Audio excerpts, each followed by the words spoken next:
Traveling to Ghana was not just but a dream, but also to learn different cultures from different countries in West Africa. But before we do that, welcome back to my YouTube channel. My name is Claude, and in case you're new here, subscribe, like, share, and leave us a comment. I really appreciate your love and support. Today is a very nice special day. I'm actually filming this video all the way from Ghana, Accra. People should be asking, why are you not in other country like maybe Togo, Liberia, Nigeria, Sierra Leone, Cote d'Ivoire, Guinea, Bissau, Benin? But here, it's what I'll tell you about this today. My dream was just not to travel to Ghana alone, but to just experience and learn different cultures from different ethnic groups here in West African countries. Please, have you subscribed to this YouTube channel? If not yet, please do so. Like, share, and leave us a comment, and I'll let you know what is happening and what is going on around. Why am I stuck in Ghana? Why am I still in Ghana? Why haven't I traveled to other destinations? So all that, I'm going to group them together and just explain why I'm still in Ghana and the reason why I'm still in Ghana. But subscribe, like, share, and also comment about what is on this video of today. Listen carefully. My journey from Accra to the border of Togo and Ghana was one of the most beautiful and amazing ever journey embarked in my life, because it was one of the most amazing, exciting, and of course I was not alone. You know, sometimes as a traveler who travel on a budget, fixing things, fixing your finances, saving your pocket on the other hand, it's one thing that you should always work on. So we had this opportunity that we had to grab, that we were given by Groove Hub. A big shout out to African Groove Hub, because they told us, okay, that opportunity to be embarking to the border of Ghana and Togo. Yeah, big shout out to this big opportunity that we granted by the Groove Hub, because they were going to perform in Togo, and they were like, oh, this is the greatest opportunity, because we as travelers, we travel on budget.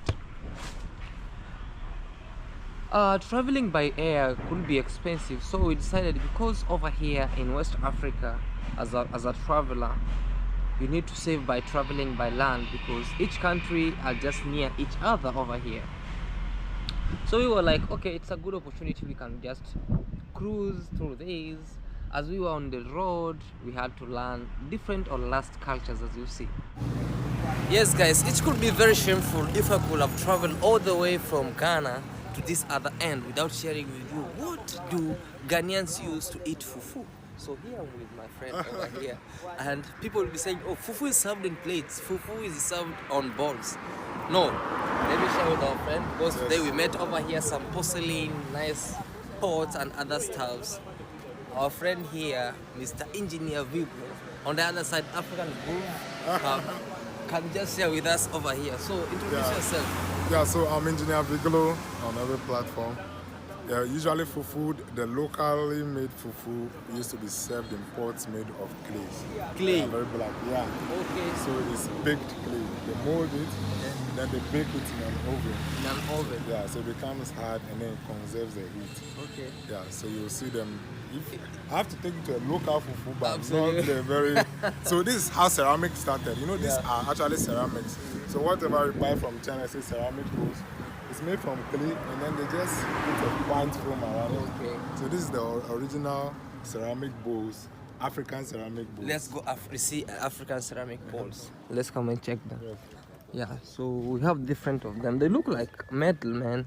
Yes, so this one, they actually grind pepper in it. Oh, they grind pepper on this? Grind pepper and serve it inside. Okay. So when you have the lines inside, that's the one that they grind inside. They use pepper so they use the bow tie. Do you know the bow tie? Yeah. Madam, you have bow tie? Bow tie? Yes. Bring someone coming. So they use the bow tie to grind the pepper inside. Okay. So the bow tie, it looks like a bow tie. They use to grind pepper inside. To pepper inside here. Yes. Wow, very nice culture in Ghana. And this one that is smooth, you can serve the fufu inside. This one, because it's smooth, yeah, you can serve food inside. But usually the Kumasi guys, they serve fufu in bigger ones. In the bigger ones? Yeah, on the other side, this guy is very big. Please don't let me show you your picture. Okay. What about this small? This one they used to serve other food. This one? Yeah, so you can serve fufu inside, maybe for one person. Okay. You can serve Wait, one person can finish fufu here. Oh yeah. But that's small. One thing, guys, I love about Ghana is that there's a lot of food. When we say a lot of food, you'll be served food inside here. A lot, until it is full. So you'll be shocked, like, what the hell am I eating? A lot of food. And you have to finish it, though. It's a taboo if you don't finish. Also, we have the other ones. Which ones? The other small. This small over here. This one, maybe you can keep spices inside. Oh, this is to keep spices. Yeah. Oh my god. So guys, this is what you see over here in Accra, Ghana, or in Ghana. It could be very shameful for me to travel all the way from East Africa to West Africa and never share with you what Ghanaians used to eat. In our place we use plates and small bowls, but here in Ghana they use this to serve fufu. So put that aside, we are on our way to Togo, and this is how you see over here. We are moving on this other side. Please guys, subscribe, like, share, and leave a sweet comment. And of course, always, every day is a new day, and things are already moving on. We are on a highway, and this is how you see nice porcelain for flowers, vessels for everything. Wow, I love Ghana, and this is how you see all the way through the other side. Oh man, the culture of Ghana. And when we speak about culture, we speak about this. There are no machines used, but people to just make them using clay. Clay. Alright guys, play for us, close fingers for us as we'll be heading to Togo, and let's see how Togo is. First impression. See you there guys. We learned about different foods. It's like fermented milk. Yeah, so the milk, the raw natural milk from a cow. They put it together, they let the water drain out. So when they drain out the water, this is left like cheese. So this is like local cheese. Okay. You understand? Then they fry it. Guys, we arrived at this market over here as we are traveling to Togo on this amazing area, and we found that they sell fried milk. Have you ever heard of fried milk? Oh my god, I've never tried fried milk, but I've tried cheese. Do you know that they make local cheese from this end? Let me have this. This might look like mandazi, but it's not mandazi. It might look like chapati, but not chapati. It might look like a pancake, but not a pancake. This is milk, and squeezed milk, which we call like fermented milk. And on the other end, we have what we call like the curd. And the curd is being squeezed and later on being used to make mandazi like this. So this is milk.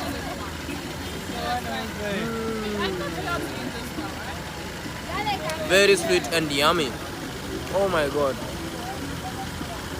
Ghana will show me wonders. We are actually traveling to the other side of Togo, and as we are on the roadside, we are trying new things that we have never tried. Like this, it's like cheese, soft and tender.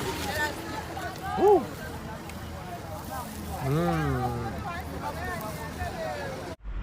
Very exciting moment, learning about the Volta region on this other side. Yes, here we come. We reached in our destination, that was Aflao, which Aflao, all of you know that it played a role in the slave trade during those period, in the colonial period, when slaves were being sold from Africa to different parts of the world. So Aflao was one of the markets that there was one of the places that played a role of this slave market, as a slave market. And Aflao is just like a nearby border which borders Togo and Ghana. It's on the Volta region in Ketu district, as you see. And as we had here, we had to sleep on this other side of Ghana.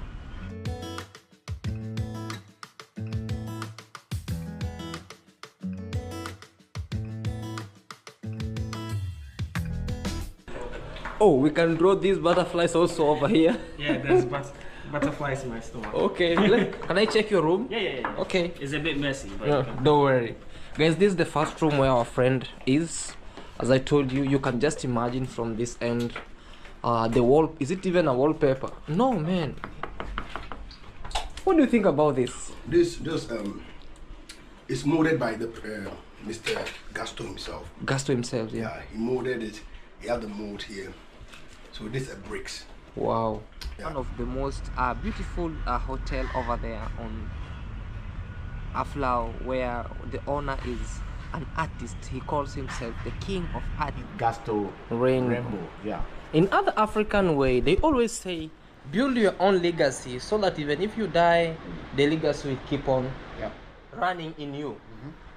Your dad built a legacy of himself. Yeah. And he never wanted it to die. Yeah. You inherited the legacy. Oh yeah, of And course. through that legacy, now it's Gasto Rainbow. Yeah. And of course he is. Here comes the crazy, because we arrived on Friday and Groove Hub were to close by. We had this opportunity because we had the same t-shirts that the Groove Hub, African Groove Hub, gave us. We crossed by to the nearby place of the border. We performed.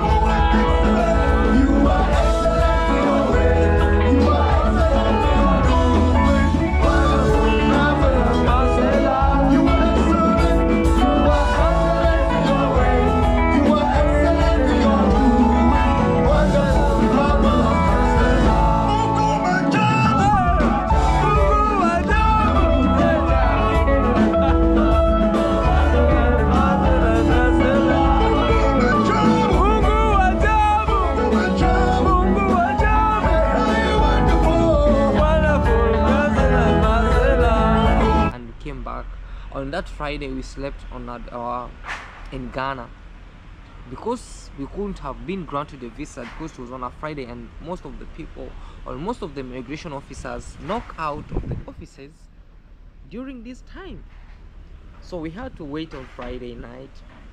We wait on the Saturday as full day because most of the immigration there at Aflao, they never worked on that time. On a Sunday, here comes the crazy way. It was the final day for us to wait. Here comes on a Monday, when now everything broke into hell. My brother, Burundian traveler, had an emergency to come and say, okay, he had to fly back, he had to travel back on this other end to this side of Accra, where he'll just have a flight to embark his journey back to East Africa. But take care, man. I can't. Okay, just okay. Yes, that's my brother, and he's going, man. So let me check. Yes. Back his journey back to East Africa, because from Accra to Aflao, or from Aflao to Accra, it will cost you 150 Ghana cedis in a comfortable small car. But it will cost you 80 cedis if you have to go with public transport. So he embarked on the public transport because he's a traveler to just save. He came back with the group, and I got left in the border, just go and try if I see they can grant me a visa, because we as Kenyans to Togo, we need visa on arrival. So I went to the biggest border, that was Aflao border, that borders Togo and Ghana. The Ghanaians immigration were very nice to me. They stamped exit out of Ghana. Now they directed me to go through Togo. I arrived in Togo. Oh my God, everything broke into hell. You know what they said? As a Kenyan, yes, you had visa on arrival, but here we don't offer visa on arrival. If you want visa on arrival, we have they changed it from visa on arrival to be an emergency visa. I was like, oh, how much is an emergency visa? They told me to offer 100,000 CFA. When I say about CFA, in Togo they use CFA. In Ghana they use Ghana cedis. In East Africa we use shillings. So when I converted into shillings, it was about 21,000 plus shillings. And when I converted it into dollars, it became almost $200. And as Kenyans, we only need to pay $30 for visa to Togo. All my dreams were shattered at the border, because my dream was to tour and learn different cultures and share with you as an experience through Lens on YouTube as my platform, where I share my learnings, my experiences, where I travel different countries as I learn different cultures. Because from Togo I could have crossed by to Benin, and from Benin it could be very easy also me crossing by to Nigeria, and from Nigeria I could be crossing by on the other way as I come back to East Africa by road. Oh my God, it was a tug of war of bring me, I bring you, come this side, I come this side. So it was a fracas, and I never wanted to bring a fracas at the border, because it's well known about how Togo borders are. So I have learnt about that. So they told me to offer them 100,000 CFA for me to get an emergency visa, or else I'll not get a visa. And because I have learnt a little bit of a Franco-lingua country, I never wanted to just attain so much about that. That $200 could have sustained me for my 5 days staycation in Togo. I had to go back and just ask them, is there any way that I can have a visa, or I can just do it online? They told me, yes, you can do it online, but if we are doing it for you, you have to pay $40. But if you're doing it on your own, in which we don't know if it will go through, you have to do it, and you wait for almost 6 to 7 days. I told them, okay, it's fine, I'll go and do it on my own, because now they drove off my energy, all the energy that I was to go and visit Lome, which is the capital city of Togo, got delivered off. If I pay 100,000 CFA and I go in Togo and create a video of 2 or 3 videos in Togo, and they go viral or they don't go viral, they won't pay me that money back. So I was like, okay, it's better I go back to Ghana and explain to the immigration, and I see if they can listen to me. And a big shout out to the Ghana migration who are at Aflao. They really felt sorry for me, and they just stamped back and they said I did not embark, and they allowed me to be in Ghana until I figure out where to go. Thank you so much, migration of Ghana. And I had to do this video just to appreciate you and say thank you so much, because you really felt what a man has felt for sure, like what I went through in Togo's migration. And it could be very shameful for me to just keep quiet and not to share with my subscribers, because they'll be like, why didn't you close by to the nearby country, which is Togo? I really tried my best, but they were asking for 100,000 CFA, which is equivalent to $200, which I couldn't manage. And not that I couldn't manage, but I saw it was like a bribe to them. So I found myself going back to Ghana and just trying to see where next I can go. Does it even sound this way, guys? So that's what I went through, and my brother BT was like, me, I'll never go back.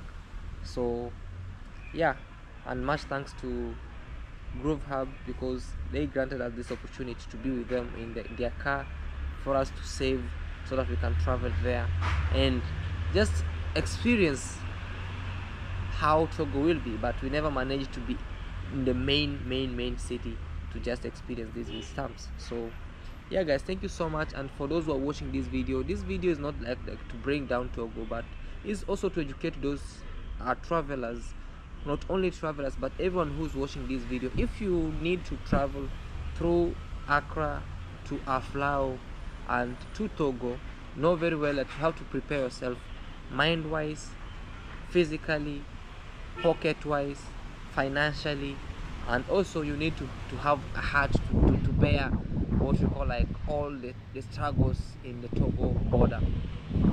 I'm not doing it to bring down, but also to educate each and every person, to let you know that why I did not make it to Ghana, why did I not embark to Ghana, to Togo. It's because of what happened, and I'm just here trying to figure out where next. Will I go back to East Africa, or should I continue with my journey to different areas? Let me know in the comment section what do you think about that, as I let you know, as we keep on praying to each other. So thank you so much. Subscribe if you haven't. Remember, we are on the road to 30,000 subscribers. Like, share, leave a sweet comment, and I'll appreciate that. Peace to you all guys. That's the reasons why I never embarked my journey to Togo. Bye and see you.